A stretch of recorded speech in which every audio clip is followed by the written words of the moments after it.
Pemuda Patriot Nusantara dan relawan Jokowi melaporkan 4 orang yang menuduh ijazah Presiden Republik Indonesia ke-7 itu Joko Widodo palsu ke Polres Metro Jakarta Pusat Rabu 23 Maret 2025. Keempat orang yang dilaporkan berinisial RS, RSND, TT, dan RF. Satu dari 4 yang dilaporkan adalah mantan Menteri Pemuda Olahraga Republik Indonesia di era kepemimpinan Presiden Susilo Bambang Yudhoyono berinisial RSND. Laporan itu terdaftar dengan nomor LP-B-4-4-2025-SPKT Polres Metro Jakarta Pusat Rabu 23 April 2025. Mereka dilaporkan dugaan tindak pidana terhadap ketertiban umum pasal 160 KUHP. Dilaporkan dugaan penghasutan di muka umum secara lisan.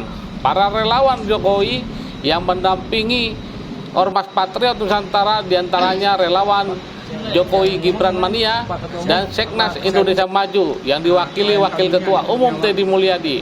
Ketua Umum Patriot Nusantara Andi Kurniawan mengapresiasi Polres Metro Jakarta Pusat yang telah menerima laporan pengaduan ke-4 orang itu yang dinilai telah membuat gaduh. Andi menyebutkan bahwa kampus UGM yang berdiri tahun 1949 itu telah menyebutkan bahwa Jokowi lulus dari UGM.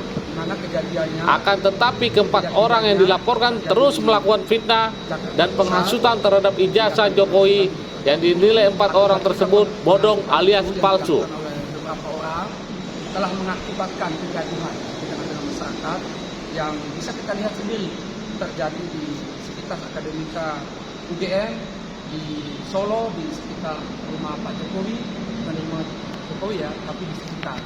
Nah, ini kan menimbulkan ketidaktertiban, meresahkan. Nah, kedatangan klien kami hari ini ingin juga negara hadir memberikan kepastian atas kegaduhan ini. Jadi klien kami mendorong agar upaya hukum yang dilakukan hari ini bisa memberi solusi, memberi terang sebuah peristiwa. Jadi rakyat tidak lagi gelisah menyekolahkan anak di UGM misalnya, menyekolahkan anak di sekolah-sekolah negeri kita, sekolah-sekolah swasta kita, karena dipertanyakan kualitas, karena diseruduk oleh sekelompok orang. Nah, tindakan dugaan penghasutan ini secara resmi telah kami laporkan di Polres Jakarta Pusat.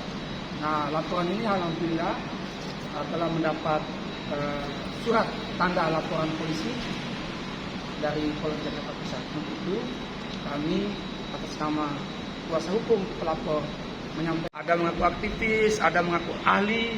Ayo kita uji di sini keahliannya. 4 ini apakah sama yang disebut sama Pak Yaakob Hasibuan kemarin, Pak? Oh, tidak tahu, kita nggak ada. Kita tidak tahu juga karena beliau juga kami baca di media tidak menyebut inisial kan. Ya. Kalaupun ada pun kesamaan mungkin itu karena pelakunya sama. Oh, yang inisial. Oleh kuasa hukumnya terkait dengan dugaan tindak pidana penghasutan. Jadi Pak Jokowi ini dinyatakan ijazahnya itu kan palsu. Nah, dinyatakan itu dinyatakan palsu dan selanjutnya dikonfirmasi kan begini. Sederhana sebetulnya untuk mengidentifikasi palsu atau tidak sebetulnya, atau asli atau tidak, otentik atau tidak.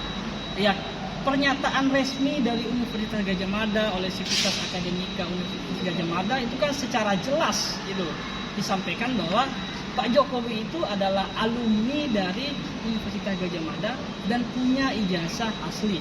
Ini itu disampaikan oleh UGM secara institusi, bukan personal itu, secara institusi.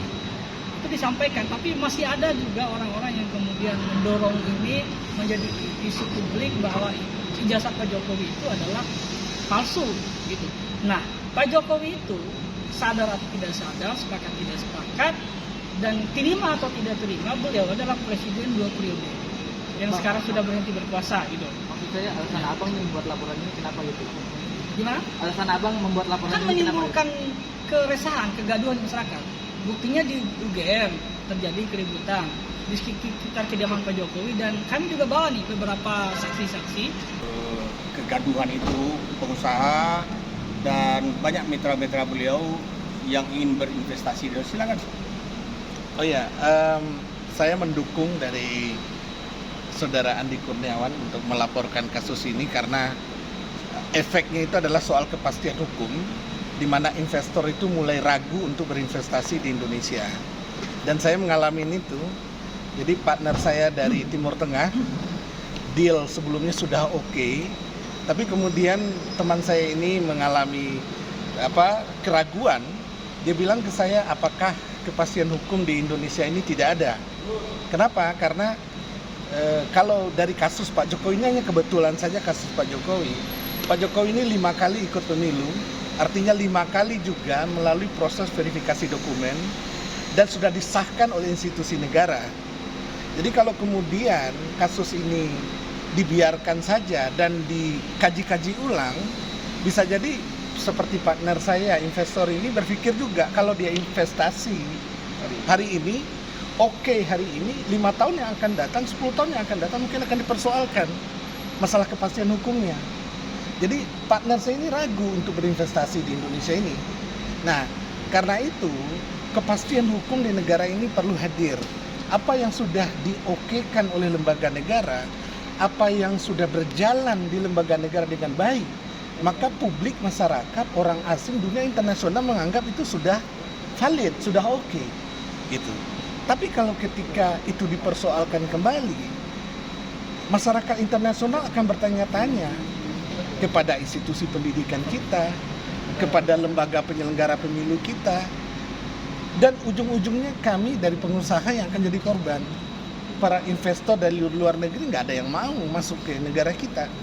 Akibat itu, akibat tidak adanya kepastian hukum. Presiden 3 kali pilkada, 2 kali pilpres. Tiba-tiba sekarang masih dipersoalkan. Itu kan sangat resah, sangat meresahkan. Siapapun orangnya pasti akan.